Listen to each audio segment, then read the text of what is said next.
नमस्कार दोस्तों, study point Nilesh Kumar channel पर मैं नीलेश आपका स्वागत करता हूं। आज हम जानेंगे कि प्रमुख विधेयक क्या होते हैं, कौन साधारण विधेयक होते हैं, कौन संविधान संशोधन विधेयक होते हैं, कौन धन विधेयक, वित्त विधेयक, किस विधेयक को धन विधेयक के अंतर्गत रखा जाता है और किस विधेयक को वित्त विधेयक के अंतर्गत रखा जाता है। तो ये दोनों और जो भी प्रमुख विधेयक हैं सारे डिटेल से जानेंगे। आप वीडियो पर लगातार बने रहें, वीडियो को पूर्णतः देखें, ध्यान से देखें और कोई भी अगर मिस्टेक होती है उसको आप जानकारी को कमेंट बॉक्स में मेंशन करके बताएं। तो चलिए आते हैं, हम देखते हैं कि धन विधेयक क्या है। तो धन विधेयक आर्टिकल 110 के तहत दिया हुआ है कि धन विधेयक जो संचित निधि है, आर्टिकल 260 के तहत 260 में संचित निधि का विवरण दिया है, जिसमें से उसमें से जो संचित निधि है उससे जमा पूंजी निकालना या उसमें से जमा करना या टैक्स से रिलेटेड जो भी चीज़ें हैं। ध्यान रखिएगा मैंने क्या बताया। संचित निधि में अगर कोई पूंजी जमा करना है, सरकार की एक संचित निधि होती है केंद्र में, उससे अगर आपको कोई पूंजी निकालना है या उससे जुड़ी हुई चीज़ें जमा करना है राशि को, तो वह संचित निधि में और यह धन विधेयक कहलाएगा।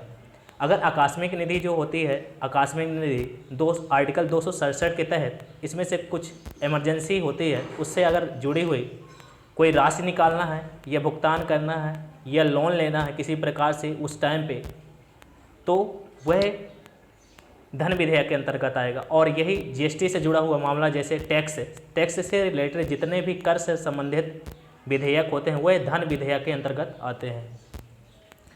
अब यही चीज़ जानेंगे कि वित्त विधेयक क्या होते हैं।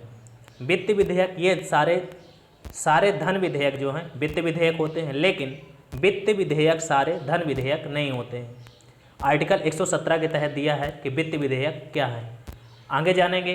वित्त विधेयक को किसी भी सदन में पेश किया जा सकता है। अगर यहीं धन विधेयक की बात करें तो सिर्फ पेश किया जा सकता है। इसे पास होने के लिए राज्यसभा में जाएगा। राज्यसभा में पहले राष्ट्रपति का अनुमोदन होता है कि कौन धन विधेयक है, कौन वित्त विधेयक है, जिसकी अध्यक्षता लोकसभा अध्यक्ष द्वारा की जाती है। इसके लिए पास करने के लिए नेक्स्ट सदन राज्यसभा में जाता है, जिसमें से 14 दिन के लिए समय दिया जाता है। अगर 14 दिन के अंदर राज्यसभा पास करता है तो ठीक है, अगर 14 दिन के अंदर राज्यसभा पास नहीं करता तो खुद स्वतः ही पास मान लिया जाता है और राष्ट्रपति के सिग्नेचर के बाद वह अधिनियम कानून बन जाता है। अगर यही वित्त विधेयक की बात करें तो वित्त विधेयक में किसी भी लोकसभा या राज्यसभा किसी में भी धन विधेयक लाया जा सकता है।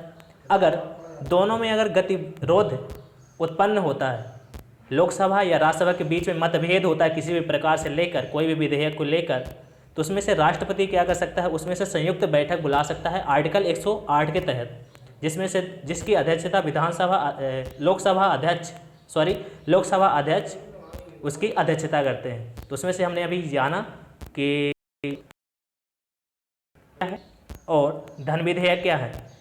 अब यह भी जानेंगे कुछ और महत्वपूर्ण विधेयक हैं, जिसमें से साधारण विधेयक, जो कि साधारण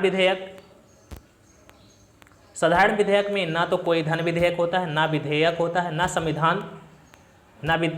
वित्त विधेयक होता है, ना संविधान संशोधन विधेयक होते हैं। तो इसके अलावा जो भी होते हैं साधारण, वो साधारण विधेयक के अंतर्गत आते हैं। दूसरी बात करें अगर कि संविधान संशोधन विधेयक आर्टिकल 268 के तहत जो भी विधेयक आएगा तो इसमें से दो प्रकार से होता है, एक विशेष बहुमत द्वारा और एक विशेष बहुमत प्लस राज्य के द्वारा। विशेष बहुमत में से लोकसभा या राज्यसभा दोनों में से 2/3 और 2/3 दोनों में से विशेष बहुमत से पास होने के बाद राष्ट्रपति के सिग्नेचर के बाद ही वह कानून बन जाता है। लेकिन जब किसी राज्य की सीमा या किसी प्रकार से बदलना है, कोई भी चीज़ लेकर संविधान में कोई संशोधन करना है या उसके तहत कुछ ऐड ऑन करना है या कुछ हटाना है संविधान में, तो उसके लिए विशेष बहुमत होना चाहिए प्लस आधे से राज्यों का बहुमत भी होना चाहिए, तब जाकर संविधान संशोधन में संशोधन होता है वह कानून बनता है।